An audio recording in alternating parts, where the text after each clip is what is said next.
नमस्कार, आप देख रहे हैं हल्ला बोल टीवी। मैं हूं दीपक शर्मा और हम बात करेंगे शंभू गर्ल्स हॉस्टल केस की।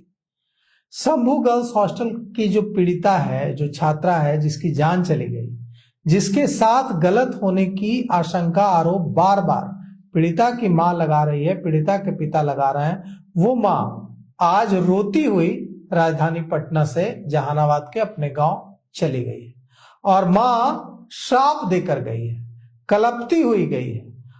पुलिस ने कहा है कि आपकी, पुलिस के आला अधिकारियों ने कहा है कि आपकी बेटी ने सुसाइड किया। मां और पिता गए थे आज बिहार के पुलिस महानिदेशक विनय कुमार से मिलने। वहां एसआईटी के अफसर भी थे और माता पिता को बताया गया कि आपकी बेटी के साथ गलत नहीं हुआ है, आपकी बेटी ने सुसाइड कर लिया है। अब मां कह रही है कि बेटी ने खुद बताया कि मेरे साथ गलत हुआ है। पुलिस की जो ये सुसाइड थ्योरी है, इसकी धज्जियां उड़ाने जा रहे हैं पटना हाईकोर्ट के जाने माने अधिवक्ता डॉक्टर कौशलेंद्र नारायण। तो कैसे ये सुसाइड नहीं है डॉक्टर कौशलेंद्र नारायण जी, या फिर ये सुसाइड ही है? पुलिस सही कह रही है। देखिए, सर्वप्रथम तो मैं आपको धन्यवाद देता हूं आपका चैनल का कि बेबाकी के साथ आम जनमानस में यथार्थ को ले जाने का काम कर रही है। और आपने अपने स्टूडियो में मुझे बुलाया, मैं कोर्ट से निकला ही था और यहां तक पहुंचा, इसके लिए भी मैं धन्यवाद देता हूं। आपने कहा कि पुलिस जो थ्योरी गढ़ रही है वो कुछ और गढ़ रही है, यथार्थ कुछ और है। आप ऐसे बताइए, आप वरिष्ठ पत्रकार हैं, बहुत बड़े बड़े चैनलों में काम किए हैं, अखबारों में रहे हैं। मैं एक चीज कहना चाहता हूं कि एसआईटी का जो चरित्र है, क्या यह नहीं लगता है कि दागदार है, खासकर पुलिस का चरित्र? आप पूछिए कैसे। अरे ये बच्चा जानता है कि जिस दिन घटना हुई थी उसी दिन एफआईआर होना चाहिए था। आप एसआईटी, किस एसआईटी की बात करते हैं? उसके पहले पटना के एडिशनल एसपी ने, एसएचओ ने, सीनियर एसपी ने भी सब लोग खारिज कर दिए थे कि उसके साथ बलात्कार नहीं हुआ है, वो आत्महत्या है। मैंने उसी दिन कहा था कि आत्महत्या नहीं, यह एक प्रायोजित हत्या है। आप दूसरी तरफ जा रहे हैं, उन सारे बिंदुओं से आप हटिए। आप देखिए कि अब तो भाई आपका जो चेहरा दागदार था उसको और दागदार बनाया जब एफएसएल ने लिख दिया कि पुरुष अस्पर्म है। आप एक ऐसे समझिए कि सीमेन जो होता है, सीमेन एक लिक्विड है, अस्पर्म क्या है? सेंस है। तो अब तो अस्पर्म आ गया, तो उसको आप जांच कीजिए बढ़िया से। पुलिस कह रही है कि हमने सारी जांच कर ली और एसआईटी ने अपनी रिपोर्ट गृह मंत्री सम्राट चौधरी को सौंप दी, डीजीपी को सौंप दी। और उस एसआईटी रिपोर्ट में कहा गया है कि ये सुसाइड है, छात्रा के साथ कोई गलत नहीं हुआ। कैसे कैसे आप लगातार इस मामले को उठा रहे हैं, शुरू से उठा रहे हैं, और आपने सबसे पहले इस मामले को हल्ला बोल टीवी पर ही उठाया। तो आप कैसे कह रहे थे कि छात्रा के साथ गलत हुआ है, छात्रा के साथ प्रताड़ना हुई है? क्या आधार है? देखिए, आपने सही कहा। फर्स्ट इंटरव्यू मैंने साक्षात्कार ये हल्ला बोल टीवी को ही दिया था कि यह आत्महत्या नहीं, यह प्रायोजित हत्या है। और कुछ अफसर लोग, कुछ व्यापारी लोग और कुछ सेक्स जो रैकेट चलाने वाले हैं, एक सेंसस जो बना हुआ है, उन लोगों ने उस पीड़िता की हत्या की है। आप ऐसे मानिए कितना दागदार है, दामन दागदार है बिहार पुलिस का कि आपने बिना मेडिकल रिपोर्ट के कैसे कह दिया कि सुसाइड है। आप उस रोशनी कुमारी जो एसएचओ है, 2023 बैच की एसआई है, उसको पटना जैसे वीआईपी जगह में पोस्टिंग कर दिया। क्या उसमें था? कौन सा ऐसा वह कार्य की थी देश के लिए और राज्य के लिए? कहीं ना कहीं इसमें पुलिस विभाग के भी वरीय पदाधिकारी लगे हुए हैं बचाने के लिए, लीपापोती करने के लिए। और किसको बचा रही है पुलिस? मैं बता रहा हूं, आप ऐसे सुनिए। मनीष का बेटा को गिरफ्तारी क्यों नहीं हुई अभी तक? आप शर्म भी शर्मा जाएगी बिहार पुलिस के कारनामा से कि नीलम अग्रवाल का एक तस्वीर तक नहीं पुलिस के पास आई है। उसका बेटा को क्यों नहीं गिरफ्तार किया? और जो वहां आना जाना लड़का करता था, मैं कहना चाहता हूं स्पष्ट रूप से कि इसमें मनीष रंजन का बेटा का हाथ है और नीलम अग्रवाल का। उसी दिन से मैं कह रहा हूं, नीलम उर्फ नीलू अग्रवाल का। आपने चंचला और नीतू को गिरफ्तार नहीं किया, 2 वार्डन को अभी तक। कितना हंसने का चीज है। एक होमगार्ड का जवान ज्यादा तेज होगा, लेकिन आप कहते हैं कि हम आईपीएस हैं, डीएसपी हैं, इंस्पेक्टर हैं। आप ये बताइए कि पीड़िता 11 तारीख को डेथ की है और कल उसके घर पर जाते हैं मनीष रंजन दरिद्र दानों के घर में। आप क्या वहां चेक करने गए हैं? दिनों तक कहाँ थे पुलिस? इतना दिन तक वो शख्स रखेगा और आप लोग भी चाहते हैं बहुत सा हाथ लगा, कोई हाथ नहीं लगाया, वो खाना पूर्ति है। क्योंकि देखिए द मैटर टू के सीरियसली टर्न है। अब उसको चाहता है कि सापेक्ष दिशा में पुलिस लाए, अपने चेहरा को छुपा, कॉन्स्टिट्यूशनल ब्रेकडाउन कर दिया है पुलिस बिहार में, कॉन्स्टिट्यूशनल ब्रेकडाउन। और ये दामन पर दाग है बिहार का। एक बच्चा जानता है कि बिहार का डीजीपी सबसे ईमानदार है, लेकिन पुलिसिंग में ईमानदार नहीं रहे। आज मैं कहना चाहता हूं आपका चैनल के माध्यम से डीजीपी साहब को, विनय कुमार जी को, कि आपका क्या ईमानदारी के दाग सब लोग देता था बिहार में। तो ये कोई जरूरी नहीं है कि एक अच्छे पुलिसिंग के लिए ईमानदारी ही एक मायने रखता है। आपको कड़क होना चाहिए। आप एक आईटीएन थे, आप पर देश भरोसा करता था, बिहार के लोग भरोसा किए थे। एक आम जनमानस सड़क पर चलने वाला भी राहगीर भी कहता था कि विनय बाबू बहुत अच्छे आदमी है, बहुत सज्जन आदमी है। क्या है आपको चेहरा को कर दिया? आज क्या बात है कि डीएन गौतम का लोग नाम लेता है? क्या बात है कि गुप्तेश्वर पांडे जी का भी नाम लेता है पुलिसिंग में?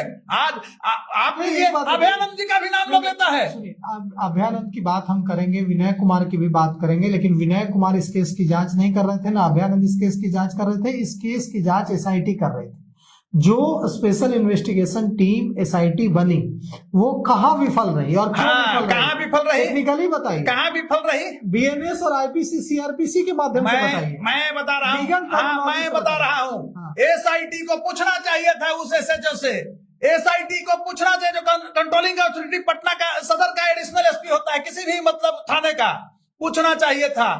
एसएचओ गलती मान लिया, कर दिया। एडिशनल एसपी क्या कर रहे थे? वहां का पूर्वी का एसपी क्या कर रहे थे? जब उसके साथ घटना हुई लड़की को, तो पॉक्सो क्यों नहीं लगाया? उसके बाद हटाइए वहां से। जब पीड़िता का डेथ हो गया, 109 ही लोग लगाया था आनंद फानंद में 9 तारीख को जब डेथ वो की, उसके बाद आपने 103, उस समय 302 था आईपीसी में, तो 103 क्लाउज 1 क्यों नहीं लगाया? आप लगाते तुरंत। और वहां जो 376 था बलात्कार में, तो यहां बीएनएस में 64 सेक्शन क्यों नहीं लगाया आपने? प्योर बचा रही है। आपने थाना प्रभारी को सिर्फ सस्पेंड कर करके और एक आक्रोश है उसको दबाना चाह रहे हैं। इतना संपत्ति उसके पास कहां से आया? दूसरी चीज समझिए, कितनी वह बदमाश है। लगता है कि एक एसएचओ की हैसियत इतना हो सके? एक मामूली सब इंस्पेक्टर का जो लोकतंत्र का चौथा स्तंभ मीडिया को धमकी दी है 11 बजे 12 बजे रात में दे रही है, कितना मन उसका बढ़ा हुआ है। लगता है कि इसमें एसएचओ का हाथ है ही सिर्फ है? बैकअप कहीं ना कहीं बड़े बड़े अफसरों का है। और इसमें मैं कहना चाहता हूं, आप लोगों ने नाम सुना होगा सोनू पंजाबन का। पूरे देश में वो लड़की सप्लाई करता था, लाखों लाख रुपया लेकर के दुबई तक भेजता था। क्या हुआ? पकड़ाया, 15-20 साल जेल में रह के अभी हाल फिलहाल पिछले साल लगता है बेल हुआ। ठीक उसी तरह से ये मनीष जो है, एक बलात्कारी, मनीष बलात्कारी, एक बिहार का नाम को जो है दागदार कर दिया, क्योंकि हमारा बिहार कलंकित होता है, इससे हमारी प्रगति रुकती है। तो आज आप पप्पू यादव ने जो आरोप लगाया चंद्रवंशी पर कि वो सेक्स रैकेट चलाते हैं, देखिए आप भी वही आरोप लगा। मैं पहले ही कहा कि बंगाल और आसाम से लड़कियां, आप अन्य चैनलों में देखिए, मैं यहां तक मैं इस चीज को भी कहा हूं कि बंगाल और आसाम से लड़कियां रखता था सेकंड थर्ड फ्लोर को। ये भाई पुलिस पहले निकाल कर देख लेना कि उसके पास कौन कौन लड़की रही है। देखिए क्या है, 4 साल 5 साल में एक ड्राइवर। मैं कहना चाहता हूं आपका चैनल के माध्यम से, पप्पू यादव ने तो यह भी कहा कि प्रभात मेमोरियल हॉस्पिटल में उस छात्रा को सुई दे दी। मैं वो क्या कह रहे हैं, मैं पिछले कई इंटरव्यू में बोला हूं कि प्रभात मेमोरियल हॉस्पिटल का जो डॉक्टर है जल्लाद सतीश कुमार, वो देखते हैं बोलता है कि रगड़ देंगे गाड़ देंगे, जब अंदर जाएगा तो उसको पता चलेगा कि क्या कानून होता है। तो यहाँ तो ये डीजीपी क्या कर रहे हैं जो इस तरह से धमकी दे रहा है? उसने क्या किया है? 6 तारीख को भर्ती किया, क्यों नहीं तुमने एफआईआर कराया? 7 तारीख 6 के जब उसको जांच होता है, सीटी स्कैन कराया जाता है, तो मेंटल में अंदर क्लॉट मिलता है। वो क्या करता है, चला कि फॉर्चूना कोई जांच घर है कंकड़बाग में, 8 को वहां करवाता है। कोई सरकारी में क्यों नहीं भेजा? जब ये था वहां से कुछ नहीं निकला, फिर 9 तारीख को अपने यहाँ कराता है। जैसे जैसे पैसा पेट के सब मेरे पास लिस्ट, मेरे पास लीगल जो टीम है हर कागज से है। बस हम भी एसआईटी का रुख को देख रहे हैं। आप एक चीज बताइए, इसमें आप अदालत का दरवाजा नहीं, मैं एक चीज पहले यहां पर बोल देना चाहता हूं, पत्रकार महोदय, स्पष्ट रूप से आप लोकतंत्र का चौथा स्तंभ है, लोकतंत्र का चौथा स्तंभ पर हमला किया है। वो सिर्फ बिहार ही नहीं, पटना ही नहीं, पूरे देश के लोकतंत्र के चौथे स्तंभ पर हमले का भी सवाल नहीं है। एक बेटी की कोई इंसाफ मिले इसका सवाल नहीं, वो भी मामला पीछे है। नहीं, मैं मान रहा हूं बेटी का, सुनिए, वो भी हमारे लिए सुनिए हमारे लिए वो भी चिंता का विषय नहीं है। बहुत अच्छा। हमारे लिए चिंता का विषय है कि हमारी जो बेटी है, जो एक डॉक्टर बनने का सपना लेकर पटना आई थी और अब कभी लौटकर अपने गांव नहीं जाएगी, आप ऐसे उसको मानिए, इंसाफ मिले। मैं बार-बार तो कहता हूं, आप इसके लिए क्या, आप पटना हाई कोर्ट के जाने माने अधिवक्ता हैं, आप इसके लिए क्या करेंगे? बहुत कुछ कर रहे हैं, करेंगे 2-4 दिन में। देखिए, एक नियम है कि जब तक एसआईटी का रिपोर्ट नहीं आया, ह्यूमन राइट्स में मैं गया ना, वहां देखिए एक्शन टेकन रिपोर्ट बस तुरंत आ रहा है, सब हो गया है। अभी देखिए क्या है, नियम है किसी भी केस का कि बहुत तत्पर हम नहीं हो सकते हैं। एसआईटी का जैसे ही रिपोर्ट थोड़ा और देखते हैं, उसको सब इनको होगा दवाई। ये फंसे हुए हैं। एक जनहित याचिका जनहित तो नहीं, ये रीट का मामला है। जनहित साइड में भी हटाइए, ये पर्सनल रीट का है, पीड़िता लोग का से जुड़ा हुआ मामला है, वो लोग खुद आएगी। अभी आप एक चीज देखिए, जितना भी पुलिस का पदाधिकारी है, सबका मोबाइल को जो है चेक करवाइए। कौन विधायक ने धमकी उस दिन पैरवी किया, उसकी अरेस्टिंग होनी चाहिए। तो आप कोर्ट जाएंगे इस मामले में? एकदम जाएंगे। कहां आप हैं? स्वाभिमान से कोई समझौता नहीं। और करेंगे। अरे क्या बात करते हैं। अभी देखिए ना भाई, छोटा सा आपको रूप बता रहे हैं। सम्राट जी ने एसआईटी गठन उस दिन हुआ कि हुआ, डीजीपी कहे कि हम किए, स्वागत जो कदम है, कोई करे, उससे ये नहीं है। कल जिस तरह से कुछ लोग सहानुभूति लोग अब दे रहा है, जैसे मैं बधाई देता हूं कल डिप्टी सीएम विजय सिन्हा जी को भी मैं स्पष्ट रूप से कह रहा हूं। उसके पहले पूर्व सांसद अरुण कुमार ने बहुत अच्छा शब्द कहा कि सरकार से भी लड़ना हम जानते हैं। अच्छा स्टेटमेंट लगा। स्वाभिमान को नहीं बेचना चाहिए। डिप्टी सीएम विजय, मुझे परिजनों ने बताया, हल्ला बोल टीवी को छात्रा के परिजनों ने बताया, मेरे साथ बातचीत में बताया कि डिप्टी सीएम विजय सिन्हा ने कहा कि अगर मैं इंसाफ नहीं दिला पाऊंगा, या तो इंसाफ होगा और नहीं दिला पाऊंगा तो इस्तीफा दे दूंगा। मैं कहना चाहता हूं, बहुत अच्छा उन्होंने कहा। मैं स्वागत जो कदम है, होना चाहिए, यही होना चाहिए।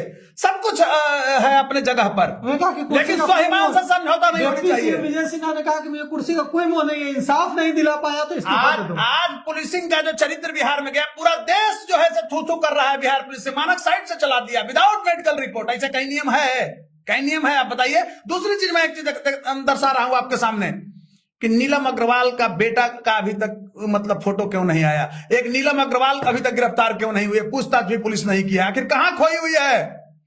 देखिए क्या है, बहुत सारे विधायक का, बहुत सारे बिजनेसमैन का, बहुत सारे अफसरों का वहां जनकुंडली है उसके पास।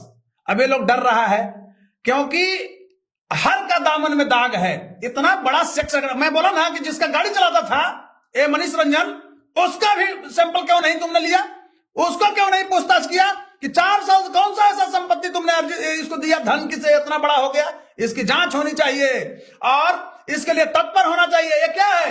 ये बिहार को और ये लोग उत्तेजित कर रहा है। ये बिहार में देखिएगा एक बहुत बड़ा उत्तेजना पैदा होगा, आक्रामकता आएगी। जिस तरह से ये लोग कर रहा है पुलिस वाला, पुलिस क्राइम को डेवलप करवा रहा है। एक बलात्कारी को ये लोग प्रश्रय दे रहा है, बताइए, जिसको एफएसएल, इतनी मानक संस्था एफएसएल ने कह दिया कि पुरुष स्पर्म है, मेल स्पर्म है। सीमेन की बात होती तो स्पर्म क्या होता है? एक सेंस होता है, सेंस के बारे में बोल दिया। तो अब क्या देख रहे हैं? अब तो आप उसको 1 मिनट बताइए, हमको पूछना चाहते हैं। ये पूरे देश के डॉक्टर, ऐसे सतीश जैसा जल्लाद नहीं, पूरा देश के डॉक्टर जानता है कि मातृत्वात्मक और पितृत्वात्मक, हम लोग तो आईएससी तक पढ़े हैं, बाद में तो आर्ट्स के स्टूडेंट रहे, लीगल फील्ड में आए। मैं कहना चाहता हूं कि मातृत्वात्मक में माता ही काफी है, पितृत्वात्मक में पिता ही काफी है। फिर भाई का क्या जरूरत है सैंपल के लिए? दिग्भ्रमित करना चाहती है पुलिस, डराना चाहती है कि हम परिवार में एक संशय पैदा करें तो लोग बैठ जाएगा। चुप नहीं बैठने वाला है लोग। कानून का पुजारी चुप नहीं बैठ सकता है। जो देश के जोधा है, बिहार का जोधा है, वो चुप नहीं बैठ सकता है। जहानाबाद के पतियामा गांव के लोगों ने मुझे कहा कि 3 फरवरी को जहानाबाद से एक मार्च निकलेगा जो पटना गवर्नर हाउस तक जाएगा, राजभवन तक जाएगा और राज्यपाल आरिफ मोहम्मद खान से मिलकर न्यायिक जांच की। देखिए वो सब कॉमन मुद्दा है। ऐसे भी मैं बता रहा हूं, 2 तारीख को विधानसभा खुलेगी, तहलका मचेगा। सरकार जो इसमें सरकार को चाहिए 3 तारीख को सीबीआई में देखिएगा ही चल जाएगा। ये लोग इसीलिए सस्पेंस पैदा कर रहा है कि सीबीआई में जाएगा, सब बचेगा, लंबा खींचा जाएगा। मैं आपको भेजने की, अरे आपके चैनल के माध्यम से बोल रहा हूं, देखिएगा वही होगा। इसलिए कि सब फंस गया है इसमें आईपीएस का को फंसा हुआ है। आप नहीं समझते हैं, बलात्कारियों की कोई जाति धर्म नहीं होती है, भ्रष्टाचारियों की कोई जाति धर्म नहीं होती है, अपराधियों की कोई जाति धर्म नहीं होती है। ये लोग के पास स्वाभिमान भी नहीं होता है। आप एक बताइए ना भाई कि 2023 बैच की एसएचओ है रोशनी, वो क्यों पटना में आ गई थी? तो इतना माने कैपिटल का उसको थाना दिया गया, कहीं ना कहीं से उसका बैकअप है। कितना मरमाहत होगा और पुलिसकर्मी उसके पूर्व बैच के लोग होंगे कैसे कि हाँ ईमानदार इंस्पेक्टर एसएचओ है। मैं कहना चाहता हूं कि उसकी जांच होना चाहिए कि उसको सिफारिश कौन किया, पटना कैसे वह पहुंची, उसको एक थाना कैसे मिला। मैं आपको एक चीज और कहना चाहता हूं कि मनीष जो इतना पैसा दिया हॉस्पिटल को कि सतीश ने करोड़ों रुपया लिया और इंजेक्शन तो नहीं दिया था ना, परिजन लड़ करके। और अच्छा देखिए एक चीज बताइए कि कैसे जब नहीं बलात्कार हुआ था तो उसका बेडशीट क्यों धुलवा दिया, कपड़ा क्यों गायब करवा दिया, हॉस्पिटल वाला ले जाने क्यों नहीं दिया था मेदांता में गई, 11 तारीख मर गई। एक और नजर देखिए, जब वहां से गई आप ही का हल्ला बोल में मैंने स्टेटमेंट दिया पहला, उसके बाद लोग आक्रामक हुए, धरना प्रदर्शन हुआ। एक ऐसा दरिंदा है बिहार पुलिस कि किसी की बेटी के मारी जा रही थी, बहन मारी जा रही थी, बलात्कार हुआ था, उस पर एफआईआर दर्ज करती है और वहां से उससे डेड बॉडी को लेकर के डिस्पोजल कराने के लिए जाती है कुलवी घाट में। वहां से रिकवरी वो लोग अड़ गए, परिजन अड़ गए। देखिए दूध का दूध पानी का पानी हुआ। बलात्कार की पुष्टि आप ये बताइए, फोर्सफुल पेनिट्रेशन क्या है, एक कंधे पर खरोच क्या है, गर्दन पर मार का चिन्ह क्या है, माथे पर क्या है, पीठ ब्लू कहां से है, और फोर्सफुल जो पेनिट्रेशन। अरे एक आईपीएस का भी बेटी होता है, एक डॉक्टर का भी होता है, एक वकील का भी होता है, एक मजदूर का भी होता है, एक इंजीनियर का भी होता है, एक पत्रकार की भी बेटी है। मैं ऐसे कहना चाहता हूं, अपने आप लेकर के देखें कि अगर मेरे साथ ये घटना होता तो क्या बीतता। कभी भी इस तरह से किसी को बचाने वाला अगर कोई स्टेटमेंट देता है, समाज में किसी भी जाति को उसको थूकना चाहिए, भगा देना चाहिए, बहिष्कृत करना चाहिए, क्योंकि वह उसका पत्रकारिता रहे चाहे वकालत नहीं है, वह करता है क्या, वह पैसा खाता है। और अपने को अगर ये हो गया उसको हृदय में कि हम ही जो है से बड़ा है, तो घमंड किसी का नहीं रहा है। तो मैं एक चीज कहना चाहता हूं कि supremacy of law can not be challenge by anyone, it's of इसने कानून की सर्वोच्चता जो है उसको चुनौती दिया है यहाँ का पुलिस ने, यहाँ का एसएचओ ने। अभी आपने कहा कि छोड़ दीजिए, क्या छोड़ दिए, क्या हमारे इतने ईमानदार, मैं आज भी कहता हूं डंके की चोट पर कि विनय बाबू ईमानदार डीजीपी हैं, तो एक ईमानदार डीजीपी के नजरों के सामने नहीं पता लगा कि रात में थ्रेटनिंग दे रहे कि हम बाद में देख लेंगे। इतने वरिष्ठ पत्रकार को, जिस पत्रकार को धमकी दी है वह पत्रकार बहुत बड़े बड़े चैनलों में रहे हैं और एक अलग उनका छवि रहा है, और वो ऐसे पत्रकार को डरा रही है। दूसरे क्यों नहीं एफआईआर करके अरेस्ट करके उसको भेजिए। ऐसे एसएचओ को सेवा से बर्खास्त होना चाहिए, पनिशमेंट देना चाहिए। सस्पेंशन जो किया गया है, सस्पेंड जो किया गया है, वो सिर्फ दिखावा है, छलावा है, आक्रोश को दबाने का एक हथकंडा है पुलिस के द्वारा। तो देखिए जो सुसाइड थ्योरी है पुलिस की, उसकी धज्जियां उड़ा दी है पटना हाईकोर्ट के जाने माने अधिवक्ता डॉक्टर कौशलेंद्र नारायण ने, और यह सवाल पूरा बिहार पूछ रहा है। अब पुलिस को इन सवालों का जवाब देना होगा। अब देखिए पुलिस इन सवालों का जवाब कैसे देती है। पूरा बिहार जानना चाहता है, पूरा बिहार पूछ रहा है, पूरे बिहार की बेटियां पूछ रही हैं कि उस छात्रा के साथ क्या हुआ। बिहार को यह जानने का हक है, बेटियों को यह जानने का हक है, और पुलिस को यह बताना कर्तव्य है पुलिस का कि हमारी बेटी के साथ क्या हुआ, उसकी जान कैसे गई, और किस आधार पर, किस निष्कर्ष पर, किन सबूतों के बिना पर पुलिस इस पर पहुंची कि उसके साथ कुछ गलत नहीं हुआ, उसने सुसाइड किया। पुलिस को जवाब देना चाहिए। तो फिलहाल इस पेशकश में इतना ही। आगे की खबरों के लिए देखते रहिए हल्ला बोल टीवी। शुक्रिया।